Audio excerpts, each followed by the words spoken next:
Good morning. This is the 1000 subscriber special. So I need to thank you all very much for watching these videos of mine.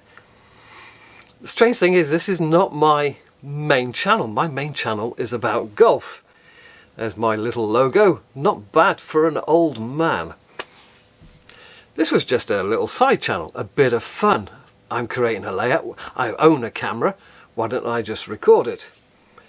You know, if I was very serious about this channel, then all of this round here, I'd have recorded every single screw that I put into a piece of timber, and I could have got 3 or 4 years worth of videos out of this, and in 2 years time you'd be saying, hey Simon, that's going to look good when it's finished, when in fact it finished 2 years ago.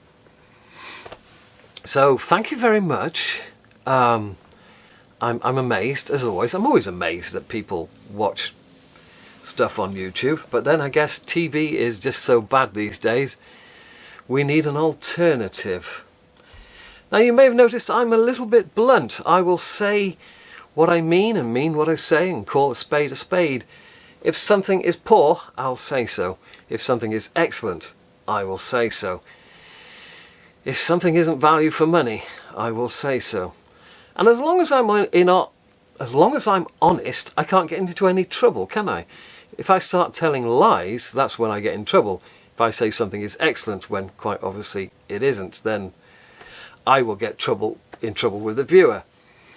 If I say something is rubbish and it is actually excellent, then I will get in trouble with the manufacturer. So everything I've said is honest, and you've seen the troubles I've had with certain locomotives over the past 2 or 3 years. So what am I going to do for the 1000 subscriber special? Well, there's a locomotive I've had my eye on for 2 or 3 years. Very expensive. They did a collector's pack about 2 years back. I believe it retailed at about £600. You can pick them up on eBay unopened for about £550, and even though I wanted it, I really couldn't afford that. But there was an older model, usually retailing for about £300, and I was a bit dubious about buying something for £300 off eBay, and so I kept my money in my pocket. Well, my local model shop, Cheltenham Model Centre, got one in second hand. And I thought, well, I can trust that, in that if it's not what they claim it to be, if it's poor, then I can take it back to the retailer. It's a little bit more difficult to send something back to somebody on eBay if what they claim turns out to be not true. So what is it? Well, I'm certain there's 2 or 3 guys who watch my channel who will have guessed already just by mentioning the price. So here it is. It's got 2 little labels on. One says £295 and the other says like new.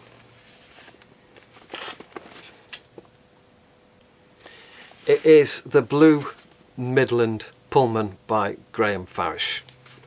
A 6-car set. Now I've had this open already, obviously. There's no date on the packaging. I don't know when this was made. You probably know more about these than me. I'm not new to N-Gage, because I had N-Gage stuff when I was 17 years old. But I'm new to modern N-Gage. I don't really know much about modern N-Gage. Right, so I was expecting this to have one end to be a power car and the other end to be a dummy power car. So I had these out. I thought, let's just give it a quick lube, and I got the 2 ends out, and both ends are powered. They drive one bogie, the other bogie just has pickups on, so none of that motor with 2 drive shafts going to each end. It just goes to the front bogie, or in case of the rear power car, the last bogie. No traction tyres, but as a push me pull you with power at each end, I don't think traction tyres is going to matter. And it is, as it says on the box here, like new. I suspect, you know, somebody's bought this, they've obviously run it a few times, and then it has sat in a drawer for many years, not being used. So instead of me talking, let's play trains. But again, thank you very much for helping me hit the 1,000. I just got some locos out to run it with, and I thought, I can't run it with that loco because you haven't seen it yet. Let's get it on the track. Shut up, Simon. Let's get on with it. So this is the underside of the power car. So one end, as you can see, has got gears. So they're driven. Some amazing detail. And this end has just got the pickups. Amazing detail on this locomotive. And then we can move over to the rear power car and pickups on one end. More detail.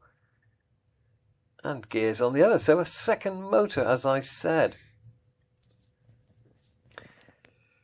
Now the couplings are very well articulated. I'll show you on a different clip. And I notice it's got letters on F to A. And I first thought that's fore and aft. But it's not. It's the way you assemble it. So here's the couplings. As you can see, they're very well articulated. Each coach has a short one and a long one, so you can't put two short ones together. And you get a little pack which has got some additional couplings in should you break anything. And this is one of the kitchen cars. As you can see, the detail is fantastic.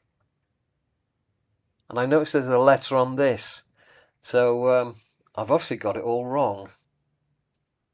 Yeah, next time I go up in the attic, I'll make sure that I've actually got this assembled as a locomotive from A to F, as opposed to fore to aft as I first thought. Now, video length, I don't ever go about trying to make a video of a particular length. I just go up in the attic and I run it round and make a video, and sometimes it's short and sometimes it's long. This is a long one. Do you know what? There's something about a blue locomotive that I really like. This actually fits in with my layout quite well because it was late 1950s, the blue Midland Pullman. It didn't last a long time. It was out of service very quickly and replaced. But it does fit with kind of like my era. So thank you for 1,000 subscribers. It's quite amazing, really, especially when you consider that this was for a bit of fun and that the Golf Channel was the serious channel.